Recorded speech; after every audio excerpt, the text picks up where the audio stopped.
17 contests so far, and John Kerry racks up his 15th win.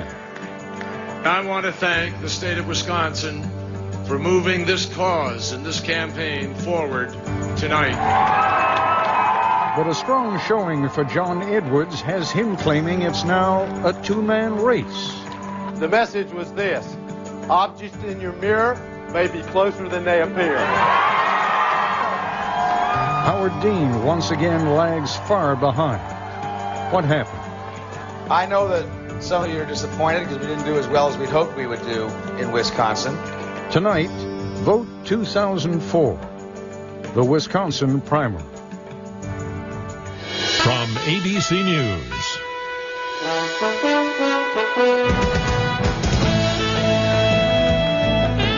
This is Nightline. Reporting from Washington, Ted Koppel. One of these years, on one of these primary election nights, some candidate who's just had the stuffing knocked out of him for the 14th time in a row will startle a television interviewer by saying, actually, I'm only staying in the race on the off chance that I'll be offered the vice presidential slot on the ticket, or a cabinet post, or the next available seat on the Supreme Court. That, however, is not what happens in American politics. To publicly acknowledge a willingness to settle for anything less than the presidential nomination is to lose whatever leverage you might have left. Better to get out of the race altogether and count on the frontrunner's gratitude than to stay in the race and admit that you can't win. Which is what makes Howard Dean's candidacy tonight something of a mystery. His campaign appears to have gone into cardiac arrest. In Wisconsin tonight, he came in a poor third. But for the moment, Dean is neither pulling out nor mounting any sort of a real campaign anymore. We'll focus on that a little later. The winner in Wisconsin tonight is John Kerry. The margin over John Edwards, who came in second, is not altogether clear, but it's narrow enough to allow Senator Edwards to claim that he has beaten expectations, picked up momentum. Those claims are true, but may be increasingly irrelevant if John Kerry keeps winning elections. That's why at times like this, it's helpful to be able to turn to George Stephanopoulos, who anchors This Week and who knows something about presidential politics. George, what's going on tonight? Or what has gone on? What has gone on is Howard Dean's campaign has effectively ended tonight. He's 0 for 17. He's basically going to suspend campaign activities and figure out how to try to keep his crusade alive, keep his movement alive, even though his candidacy is not going to end in anything more than, you know, a candidacy that had some great days early on. John Edwards does have bragging rights tonight. He came in a strong second place to John Kerry, but in the end, John Kerry has won again. He's now won 15 out of the first 17 contests. No one who's had this kind of start has ever been denied the nomination. It's hard to see how John Kerry is going to be denied it as well. Well, you can do it mathematically, I suppose. If you look at the number of delegates, John Kerry certainly doesn't have it sewed up yet. What does he have to do to sew it up beyond all hope for John Edwards? Well, the big date is obviously March 2nd. It's coming up in 2 weeks. You have 11 states. You have 1,151 delegates at stake.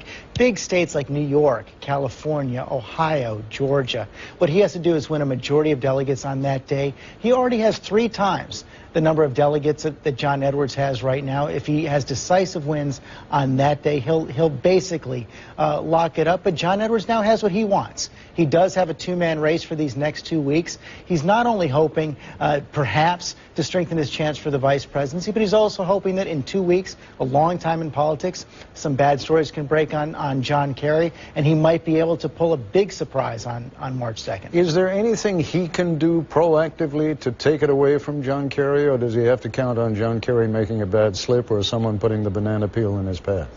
Mostly a slip by John Kerry, but we saw some hints in this Wisconsin primary of what John Edwards can do.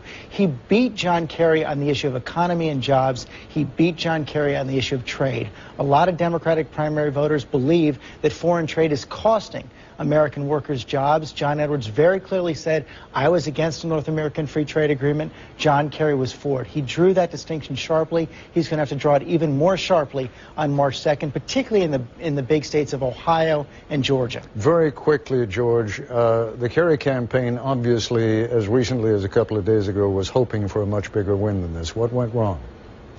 Probably didn't spend enough time in Wisconsin, probably didn't spend enough money in Wisconsin. Also, he was the presumptive nominee. He started to get the stories that a nominee gets. He was getting some negative stories in the press about his personal life. He was already getting hit by the Bush campaign. And I think a little bit of buyer's remorse set in among Democrats. George Stephanopoulos, thanks very much. Thank you. Earlier this evening, I spoke with Senator John Edwards, who finished a close second in today's Wisconsin primary. Senator Edwards, as you and I speak, ABC has declared Senator Kerry the winner in Wisconsin. We project that you will be coming in somewhere within 10 points or so of Senator Kerry.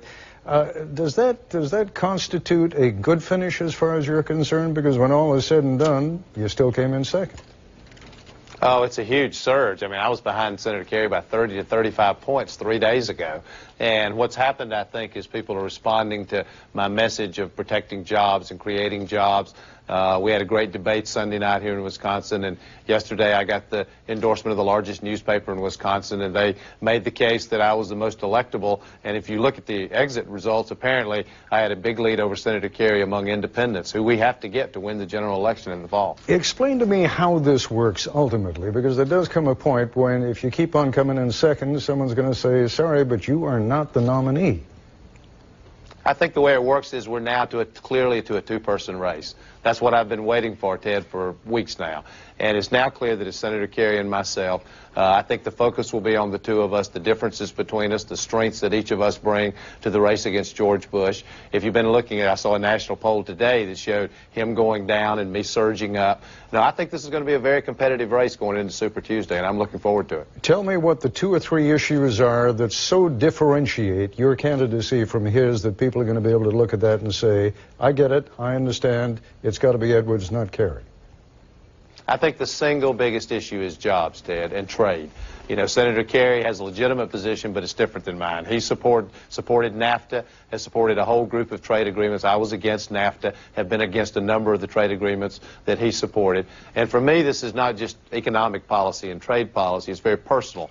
I have seen up close what happens when a factory closes. Happened in my own hometown in the mill that my father worked in. It's devastating to the community, devastating to the families who are involved. That's probably the single biggest difference between us. There are other differences between us, both in background and on issues.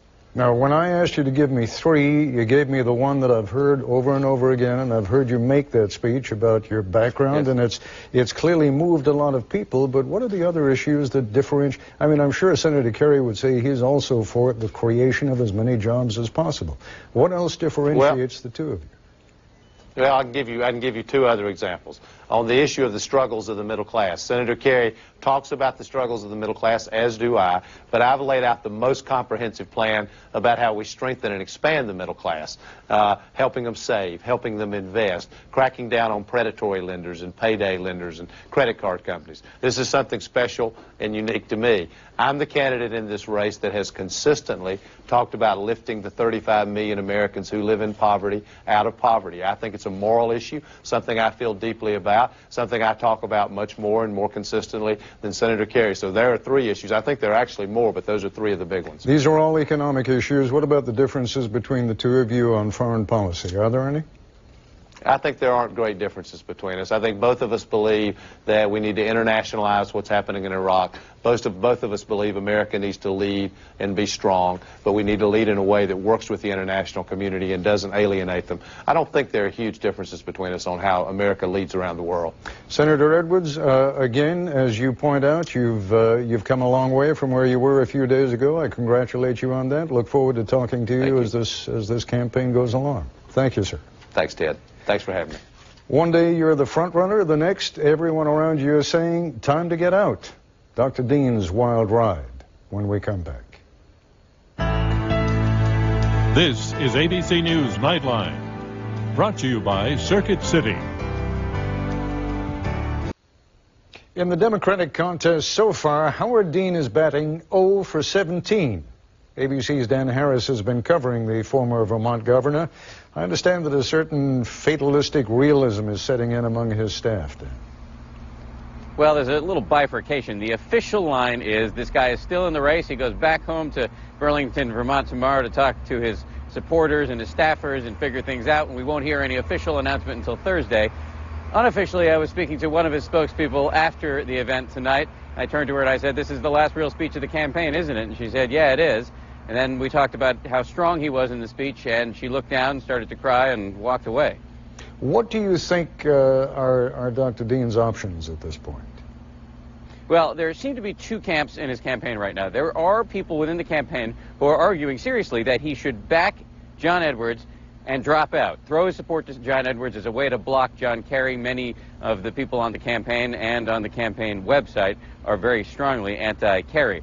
The other argument, and there's serious discussions going on about this right now, is how to take this movement that Dean has built, which consists of 640,000 people who have signed up on the internet and who have donated around $50 million, an unprecedented amount, how to take this movement and turn it into a permanent political organization. What we're hearing from this camp within the Dean campaign is that Dean is not likely to deliver a formal concession speech on Thursday. Instead, he'll say something like, "This is a transition now between a full-fledged candidacy and the beginning of a movement to finish what I've begun with this campaign."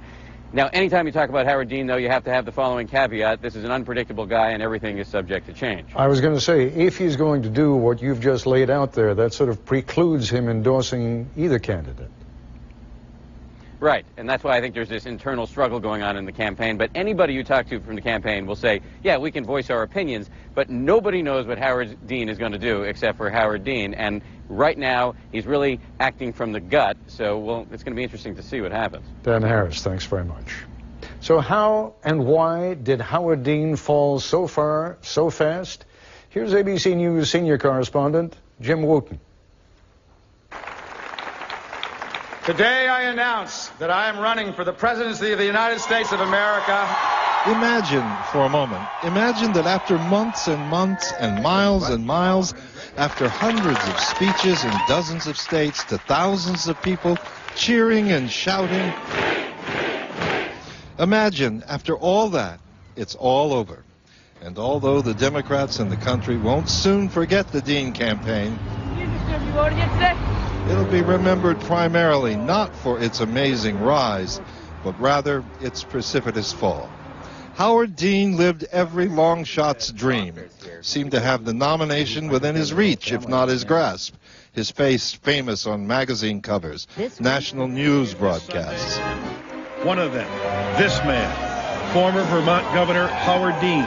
The man who has rocketed from the bottom to the top of the Democratic pack by blistering President Bush. And now, for him and all his loyalists, the undeniable numbers must be sad, if not numbing. Hi, I'm Governor Howard Dean. After raising $40 million, more than any other Democrat, his campaign limped into Wisconsin last week, hurting for money. Moreover, in the last 29 days, Dr. Dean has lost 17 consecutive primaries and caucuses, and in most of them, he finished nowhere close. Nice to meet you. Welcome to Wisconsin. Sure, General Clark, now out of it, and Senator Edwards, still in it, haven't done much better. And as Senator Lieberman was winless, so was Congressman Gephardt. And yet their combined lack of success against Senator Kerry pales in comparison with Dr. Dean's spectacular collapse. That's what I'm about to do. So, why is that? Well, there were bobbles along the way, a flap over his personal records in Vermont, his untimely assessment of January's biggest news story. But the capture of Saddam has not made America safer. Still, it had to be something else, or at least something more than that, or his now infamous primal moment in Des Moines. And then we're going to Washington, D.C. to take back the White House! Yeah! That night astonished just about everybody. Perfectly understandable. Dean was endorsed by Al Gore, by Tom Harkin, Iowa's popular Democratic senator, constantly at his side. Didn't matter. He had the imprimatur and muscle of AFSCME, the Public Employees Union. Didn't matter. Not in Iowa, not in New Hampshire.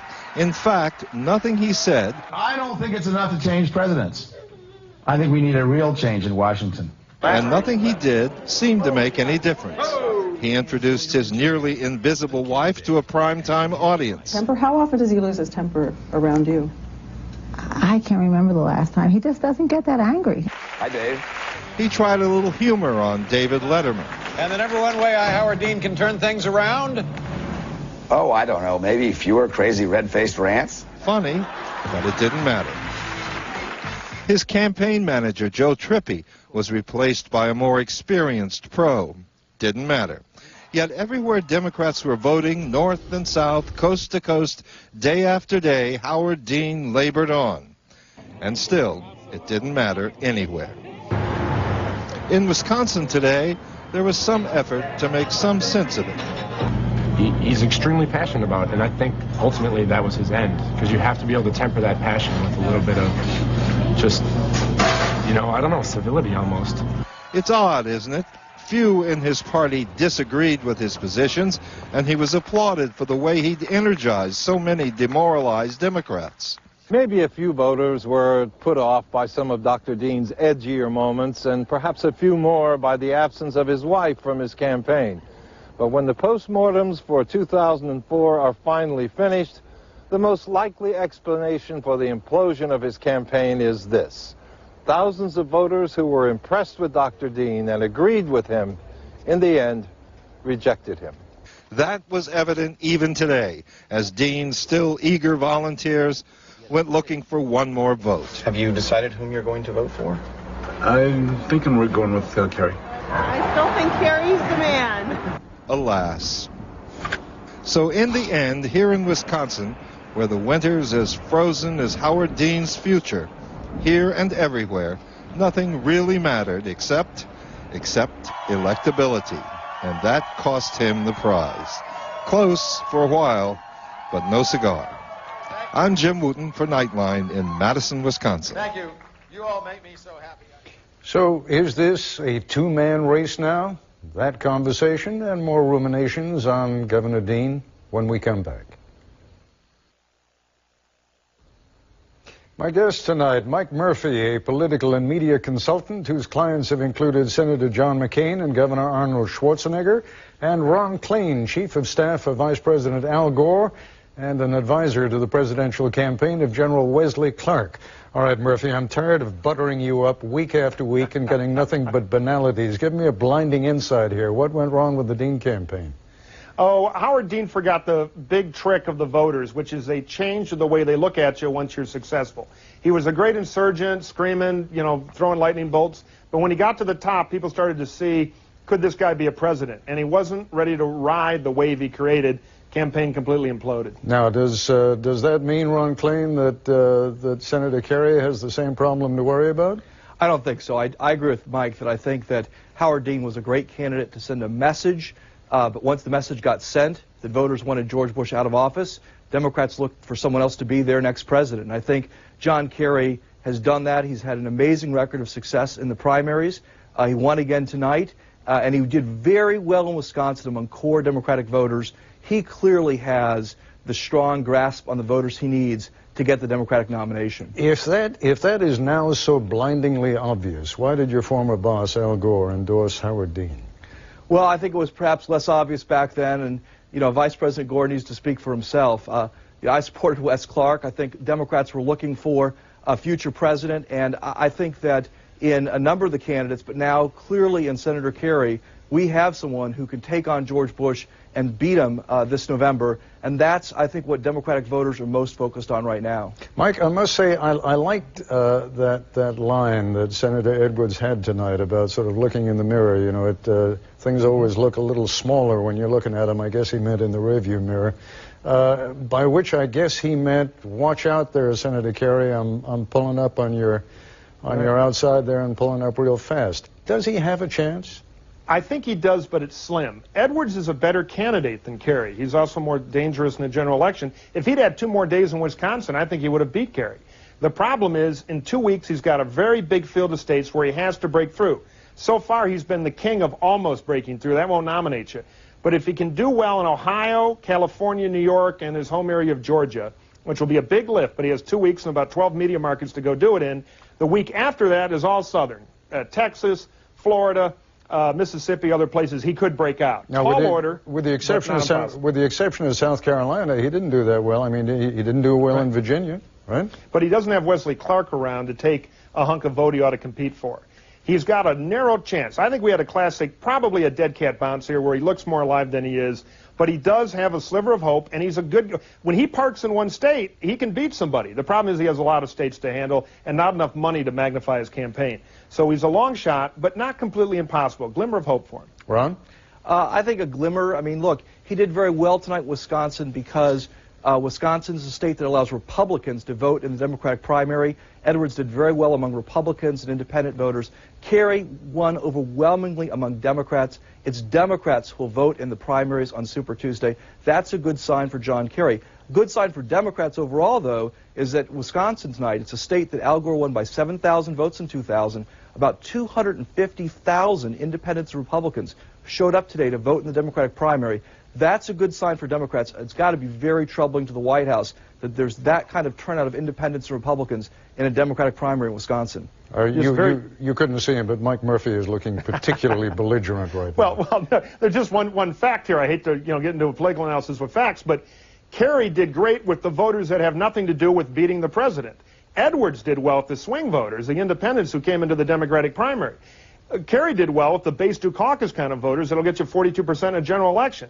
So Kerry, I think, actually showed a weakness today, not a strength. We've only got a few seconds left, but Ron, how serious an issue does money get to be right now? These guys are spending a lot of money trying to beat each other. They're going to need a lot of money to beat the president. Well, they are, but I mean, I think there's no substitute for the kind of free media attention that the Democrats are getting at this stage in the cycle.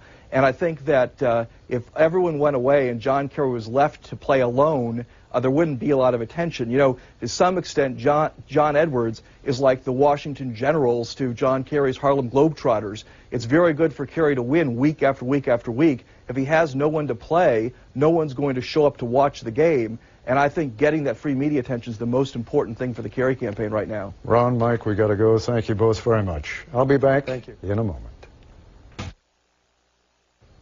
And that's our report for tonight. I'm Ted Koppel in Washington. For all of us at ABC News, good night.